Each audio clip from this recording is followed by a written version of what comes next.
me a god. You call me a god.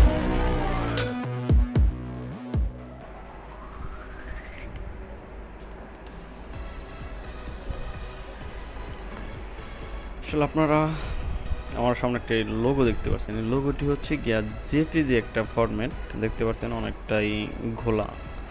তো এই লোগোটা হচ্ছে গিয়া আমরা যখন নাকি এআই বা র ফাইল তৈরি করব তখন হচ্ছে গিয়ে এটা আমাদের নিজেদের মতো করে ডিজাইন করতে হয়, বা এআই ফরম্যাটে আনতে হলে আপনার এটা জেপিজি ফরম্যাট থেকে এআইতে কনভার্ট করার জন্য আমরা দুইটা প্রসেস ব্যবহার করতে পারি। এক, আমরা যদি নিজেরা তৈরি করতে পারি সেটা হচ্ছে গিয়ে পাথ করে, বা যে যেভাবে করেন আর কি, পাথ করার মাধ্যমে আপনি লোগোটা করতে হবে আর কি, এটা করতে পারবেন। অথবা আরেকটা প্রসেস আছে, সেটা হচ্ছে গিয়া এটা ডিরেক্টলি আপনার যে ইমেজের যে একটা অপশন আছে, যারা আপডেটের ফাইল ব্যবহার করেন, সফটওয়্যার যেগুলো আপডেট আছে ওগুলাতে যারা কাজ করেন তারা হয়তো বুঝতে পারবেন। ওইটা আপডেটে যে ইমেজ একটা, এই জায়গায় একটা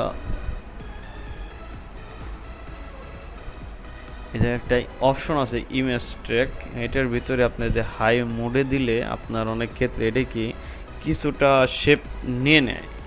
তো দেখতে পাচ্ছেন এটা কিন্তু অলরেডি আপনার এআই ফরম্যাটে নিয়ে নিয়েছে। তো এটা আসলে ওইভাবে না করার থেকে বেটার হয় যদি আপনি এটা নিজে সূক্ষ্মভাবে যদি পাত করে করতে পারেন, তাহলে সবচেয়ে থেকে বেটার হয়। এখন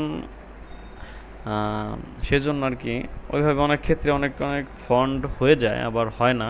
তো সেই জন্য হইতেছে গিয়ে প্রথম অবস্থা আমি এটাকে পাত করবো, এখন পাত করে লোগোতে রূপান্তরিত করে দেখবো আর কি। তাহলে প্রথম অবস্থা আমরা যে রেক্টেঙ্গেল টুল আছে এটার ভিতরে ইলিপস টুলসটা নিয়ে নিই। এটা করার ক্ষেত্রে আপনি চতুর্থ সাইডে যখন রাউন্ড দিবেন তখন হচ্ছে গিয়ে আপনার এটা রেড কালার যেহেতু আছে এটাকে আমি সায়ান কালার করে নেই বোঝার ক্ষেত্রে, পরবর্তীতে যখন কমপ্লিট হবে তখন আপনি আপনার ইচ্ছা মতো যে কালারটা লোগোতে আছে ওইটা দিয়ে নেবেন। দেখেন এটা প্রথম অবস্থা আমরা যদি শর্টকাট ব্যবহার করি তাহলে এল এ চাপ দিলে আপনার ইলিপস টুলস আসবে। এটাকে আমি শিফট আর অল্টার প্রেস করে বাস বৃত্তটা বানিয়ে ফেললাম, রাউন্ড সার্কেলটা। এখন এটার ভিতরে দেখেন এই যে স্টার আছে, স্টারটা দিয়ে দেন, এভাবে বাস হয়ে গেল। পেন টুল নিয়ে নিলাম, পেন টুলের শর্টকাট হচ্ছে গিয়া পি। এটা আমি এখন পাথ করবো এই জায়গা থেকে, এভাবে ফিল কালার, এটা হলো ফিল কালার, এটা যদি থাকে তো এটাকে নান করে এই জায়গা থেকে স্ট্রোক কালার দিয়ে নেবেন, এবং পাথ সুন্দর করার জন্য যত ছোট পার্ট তত ছোট মানে চিকন করে দেবেন। আমি 0.2 দিয়ে দিলাম, আর আপনারা আপনার মতো করে দিয়ে দেবেন।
লোগোটা কমপ্লিট হয়ে গেছে। এখন যদি আপনি একটু ঝুম করে দেখেন, এটা কিন্তু আর ওরকম একটা কিরিকিরি একটা যে ভাব, ওইটা কিন্তু নাই। তো অলমোস্ট আমাদের ডিজাইনটা কমপ্লিট, এখন এটা শেষ। এখন এটাকে আমি যে কাজের মানে ব্যানার ডিজাইন বলেন, কোনো ভিজিটিং বিজনেস কার্ড, প্রোফাইল, যেটা পারেন এটা ব্যবহার করতে পারেন। তো এই ক্ষেত্রে কি হবে, আর ওরকমভাবে কোনো সমস্যা হবে না এবং কি ক্লিয়ার আসবে, প্রিন্ট করলেই ক্লিয়ার আসবে। এখন একটা র ফাইল তৈরি হয়ে গেল, ঠিক আছে। তো এইভাবে আপনি হচ্ছে গিয়া পাত পাত করার মাধ্যমে আপনি হচ্ছে গিয়া লোগো প্লাস বিভিন্ন ফন্ট এগুলো আপনি করতে পারবেন।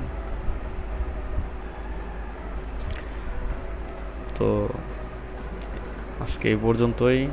সবাই ভালো থাকবেন, সুস্থ থাকবেন, এবং কারো কোনো সমস্যা থাকলে অবশ্যই কমেন্ট করবেন, আমাকে জানাবেন। আমি যতটুকু সম্ভব আপনাদেরকে হেল্প করার চেষ্টা করবো ইনশাল্লাহ।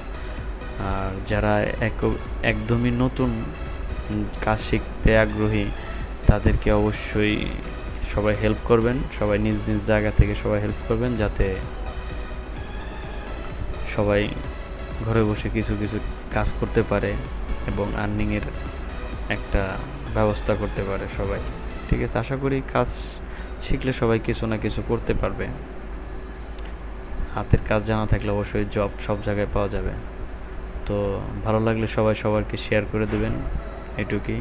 আর নতুন কোনো কিছু জানার থাকলে অবশ্যই আমাকে কমেন্ট করবেন, আমি কাজের ফাঁকে অবশ্যই আপনাদের সেগুলো দেখিয়ে দেব ইনশাল্লাহ। আল্লাহ হাফেজ, সবাই ভালো থাকবেন।